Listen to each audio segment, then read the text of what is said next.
2023 has seen the slow demise of Prince Harry. Once a much-loved, happy and vivacious member of the British royal family, Prince Harry has spent the last few years battling successive scandals, abandoning his family and struggling to find business success in the United States. Sky News All-Stars Esther Krakue and Piers chronicle the demise of Prince Harry and ask if there's any way back for the rebellious royal.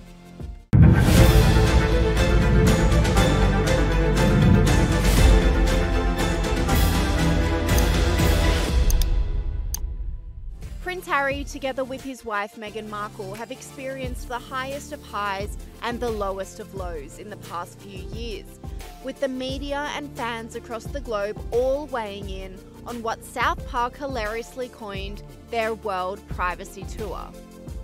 But it seems as though the honeymoon is over and reality is setting in for Prince Harry, who is quickly starting to regret his actions, according to Sky News All-Star Esther Krakue. At the end of the day, Prince Harry has really let himself down in the way that he's conducted himself. Many people were saying he's going to regret his actions, and I think, he actually is. Perhaps the saddest part of Prince Harry's demise is his irreparable relationship with his family. Prince Harry has effectively eroded any sort of possibility of any meaningful relationship with his family. And I think that's a reality that's really starting to sink in. I really don't understand on what planet he thinks his behavior over the last few years would be conducive to any sort of relationship with his family. Most people saying that, if they had a family member that behaved in the way that Meghan and Harry have, there's no relationship there to be salvaged. And I really think he's deluded himself into believing that he can have it all. Prince Harry has taken decisive steps to distance himself from his family, even declining an invitation to a close friend's wedding next year to avoid any awkward run-ins with the royals. Harry called Hugh Grosvenor himself and apologised for having to excuse himself from the wedding, which would take place in June of next year. He said that he didn't want an awkward family meeting, and that the presence of him and his wife Meghan would actually take away the spotlight from his son's godfather's wedding and special day. And we obviously know that he would likely run into Kate and William, and that would be awkward considering all the flattering things he said about them both in his book Spare, amongst other things. So that's apparently what we're hearing. We're hearing that Harry excused himself from this wedding, which I suspect was probably a good idea, actually, because it would have drawn the attention away from them. But I think it's part of the bigger picture of the actual increasing isolation of the Sussexes. They've effectively exiled themselves, whether they like to admit it or not. And I think that reality is really hitting hard. And just last week, Prince Harry was dealt another blow, forced to pay the Daily Mail's legal fees after a failed court challenge against the media giant. Well, Prince Harry has been ordered to pay the Mail on Sunday £48,000, roughly about 100,000 Australian dollars, after a judge found in favour of associated newspapers in a libel case. The Prince sued the masthead over its article on his fight with Home Office concerning his security arrangements. Sky's royal correspondent Laura Bundock has more. Well, this is all about Prince Harry's libel case against the publishers of the Mail on Sunday. Harry had tried to have their defence of honest opinion thrown out, but in the judgment on Friday, a High Court judge decided it could be included and that the case should go to trial. The judge, Mr. Justice Nicklin, ruled that the publisher had a real prospect of being able to argue the honest opinion defence. So as a result of that decision, the Duke of Sussex has now been ordered to pay the newspaper's costs of at least £48,447,000 by December the 29th this year. Now, this came after Prince Harry sued the British government for refusing to pay for his police protection whilst in Britain. Well, now we've got a little problem with this great whining sound that I'm hearing coming all the way from London. It's just so deafening.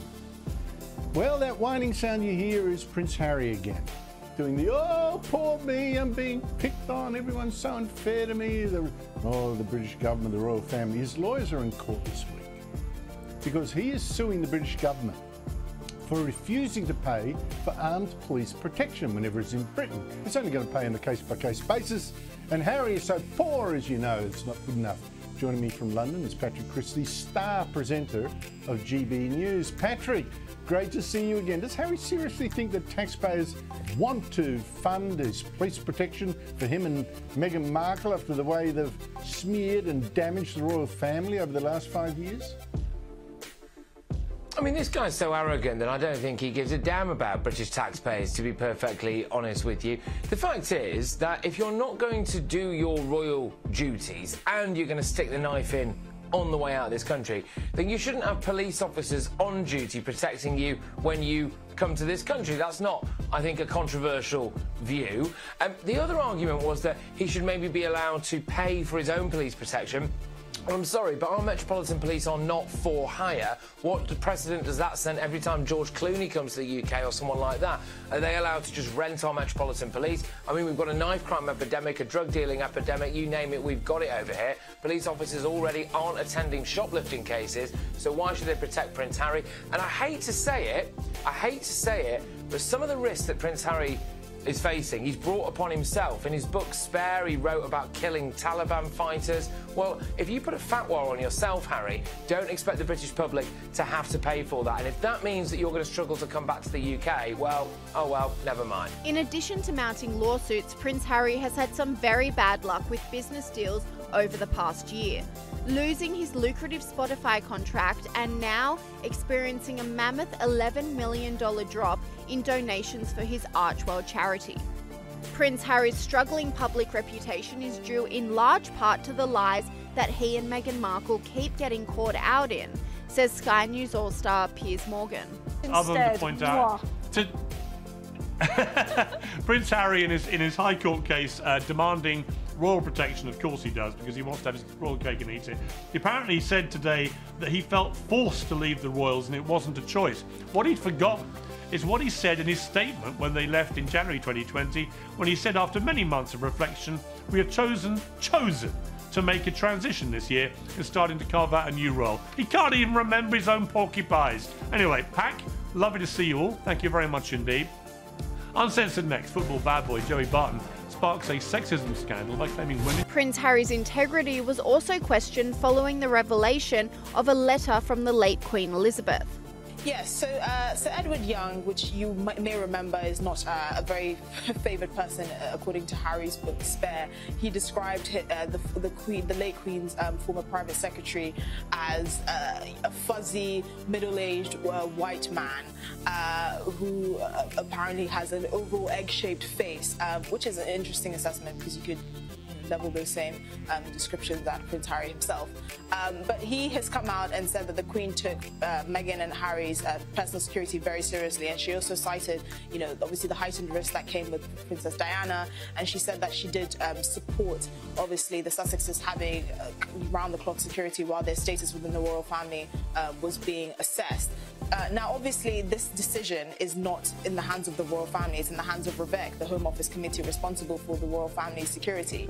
And so, you would get a different impression if you basically went according to what Prince Harry attested, particularly in his book Spare, saying that, in his book, Prince William looked at him like he wanted to kill him and that he was basically arguing with his family over his right to paid protection, when actually the decision wasn't for members of the royal family, it was for a separate committee.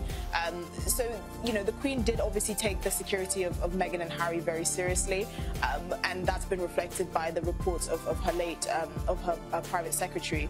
But, Prince Harry's claims of his tireless charity work have also been scrutinised, with GB News host Patrick Christie's questioning how much time the Sussexes actually devote to philanthropy. Well, we're not actually seeing a huge amount of charity work from Prince Harry. It does equate to something like 1 hour a month that he appears to be doing alongside Meghan Markle, and most of that is based in California, so I'm pretty sure the charity sector would survive. And the string of controversies involving Prince Harry has led to his legacy being tarnished, with cause for the Sussexes to be stripped of their titles, says Piers Morgan. But the mill. grifters make most of their money because they have royal titles. Of course the American business model collapses if they're just plain Harry and Meghan. Not immediately, but it would over time. If they can't slap all over all their correspondence that they're the Duke and Duchess, it disappears. Possibly, that remains to be seen. We do not know that.